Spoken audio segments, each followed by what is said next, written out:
Okay, whatever. Hello everybody, Sven2K here. As I said in Anuk.com and the thread in Play Dota, I'm going to challenge myself to create a hero within about an hour. As for concept, as I was browsing Dota chat, I saw, one moment, where's the thread? Oh, yeah, there we go. Sirraz making a thread about using corpses as an ability, like application of unit corpses. Right now there aren't a lot of abilities which actually utilize corpses. Only like, as he points out, Raise Dead, which is an ability used by Troll Warlord. I mean the Jungle Troll, the neutral creep. And what else actually uses it? Huh. Uh, Nyx Assassin's old ability Urna Swarm used to use the ability, but it got remade. And oh yeah, Earthshaker's Echo Slam. Corpses, by the way, also Echo, if I remember correctly. So as you can see, not a lot of units actually utilize on corpses.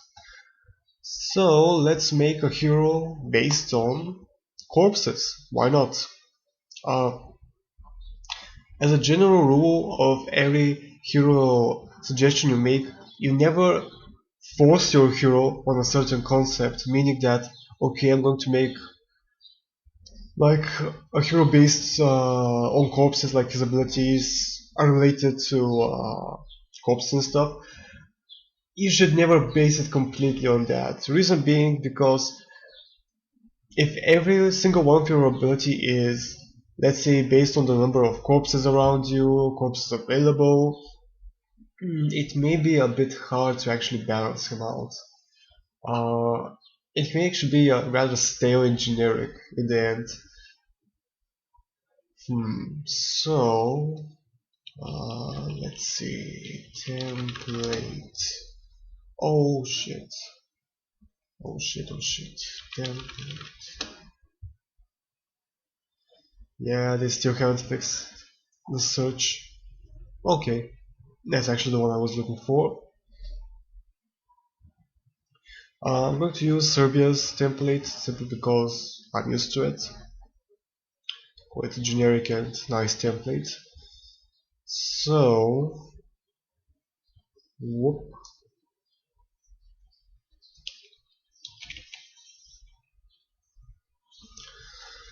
Let's actually start building our hero. Actually, I should forgot to edit the thread. One moment, please. Hero crafters. Let's see, online and green.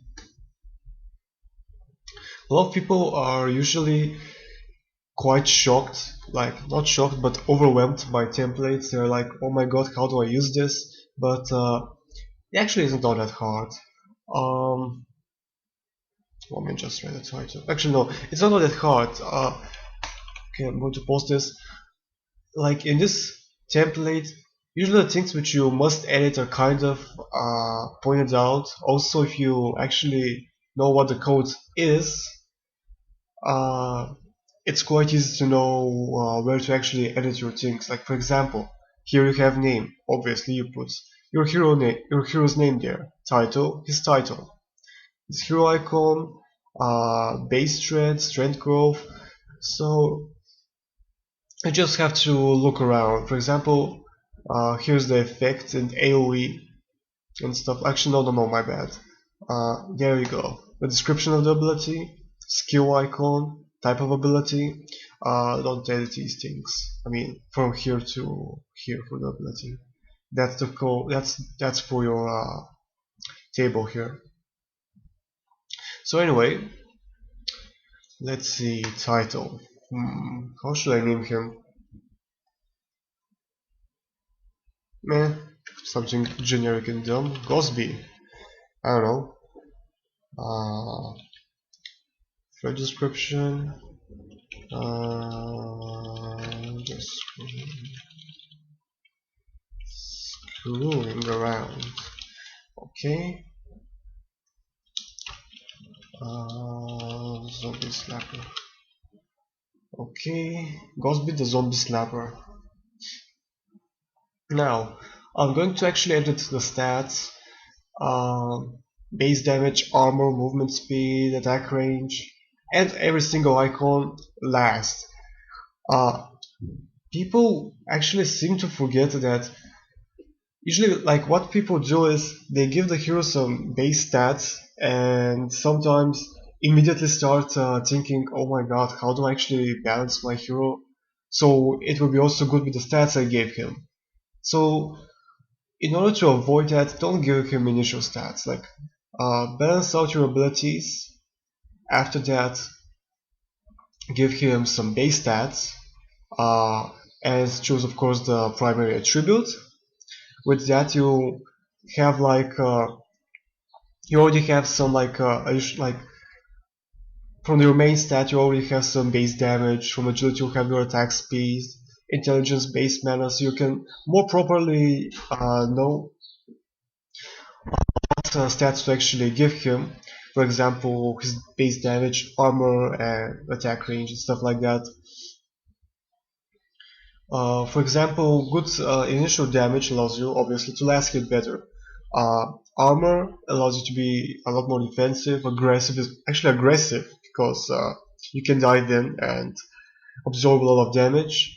Um, Attack range allows you to harass, movement speed to go in and out of battle. So these things should always be taken into consideration for last it's because how do I explain it properly? They usually should be balanced around what your abilities actually do and the hero role you've chosen. For example, if you make a support hero with way too good base damage, very good attack animation, uh, and some generic weak abilities, why? Why are you going to do that? He's not going to be an efficient support. He's going to even last hit better than your carry, so you don't want that. Okay, so anyway. Oh yay, someone is actually checking out my stream. Okay, never mind. Um, yeah. So we're going to base him around corpses. Something which I sometimes like to do is actually create a short story for the hero. Usually in my opinion, it's a bit easier than to think of some abilities, simply because, like, how do I explain it? Usually the background story explains the origin of, of the hero, how his abilities work, his type of magical powers and stuff like that. So you can actually have a wider range of abilities. For example, okay, I'm going to base him around like corpse explosion, blood and stuff like that, but let's say that he was a priest or something like that, I can make an ability called Unholy Heal, and it's still going to be like an undead ability, but it's going to have an influence from his priest background story, so it gives a bit more flavor and variety to the hero. Also, before actually making his abilities, I'm going to choose a specific role which I'm going to follow. Never actually. Something which people also tend to make as a mistake is think of some very good ability and base their hero around that ability. After that, they actually forget that the hero must have a specific role in which he must be efficient, and also the scaling of the hero itself becomes quite bad. At all his abilities maxed out may be good, but initially they are maybe quite bad, and the stages of the game for which he's like specified to be actually good, he won't actually be all that good. So always keep that in mind. Okay, you can base a hero around an ability, but don't base everything. Like, for example, let's say a hero who could have been based around an ability. I mostly talk, like 10 minutes just talking, not actually building a hero. Anyway, a hero who could have been based around one single ability. Okay, let's say anti-mage. Let's say all of his abilities are based around the blink.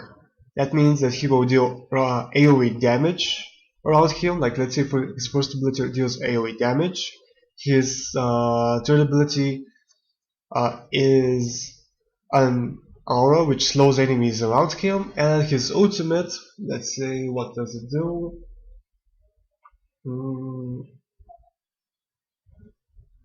Let's say an ability which procs every time he moves a certain distance, and since he was blinking, and like, okay, his ultimate would be like a passive ability which deals damage uh, after, let's say, crossing a certain distance. Like you move, like for every 100 units, you collect damage to a cap of, let's say, 5. So, and you gain like 1 charge for that per like 100 units. So it's going to be like, okay, I'm actually going with too much detail about this. Fuck this. I'm not going to explain this bullshit. Let's talk about our hero. Okay, too much off topic. Too many things I want to talk about. Okay, background story. The background story. Let's see, what should we talk about that? Spoiler. Okay.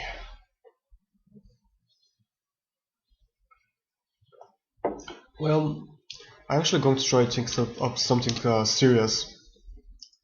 Let's see. Even though the dumb title goes with the zombie slapper. Anyway, what could it be? Let's think about. Think. Okay, Cosby was. No. Okay, as I said, priest. That was actually not a bad idea. I can actually make him from a priest background story. That's way like influence some of his later abilities to be kind of priest-like, but in an undead form. So, okay, maybe also a fallen paladin. Not Death Knights. Death Knights are overused. Not in Dota, but in general as a concept, in my opinion. So okay, priest. Okay.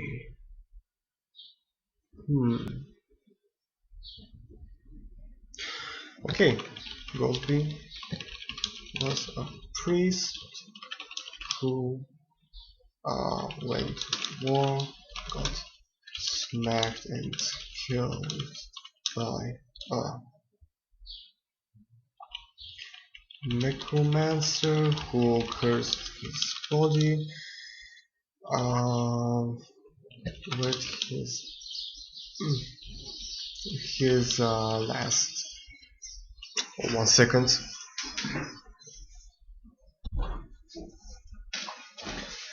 Damn birds. His last.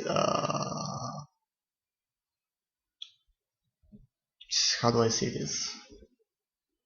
His last ounce of energy, or was that how you call it? Anyway, with his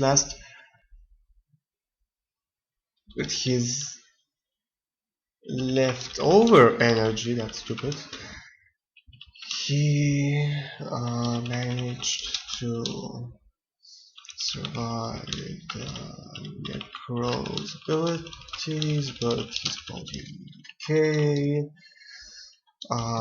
His mind, oh actually, no, his mind slowly got corrupted by the unholy marks. Oh wait, unholy marks left from the battle with the undead mage. Okay, whatever. And wait, actually, I'm going to try something more. After years of resistance, he finally, how do I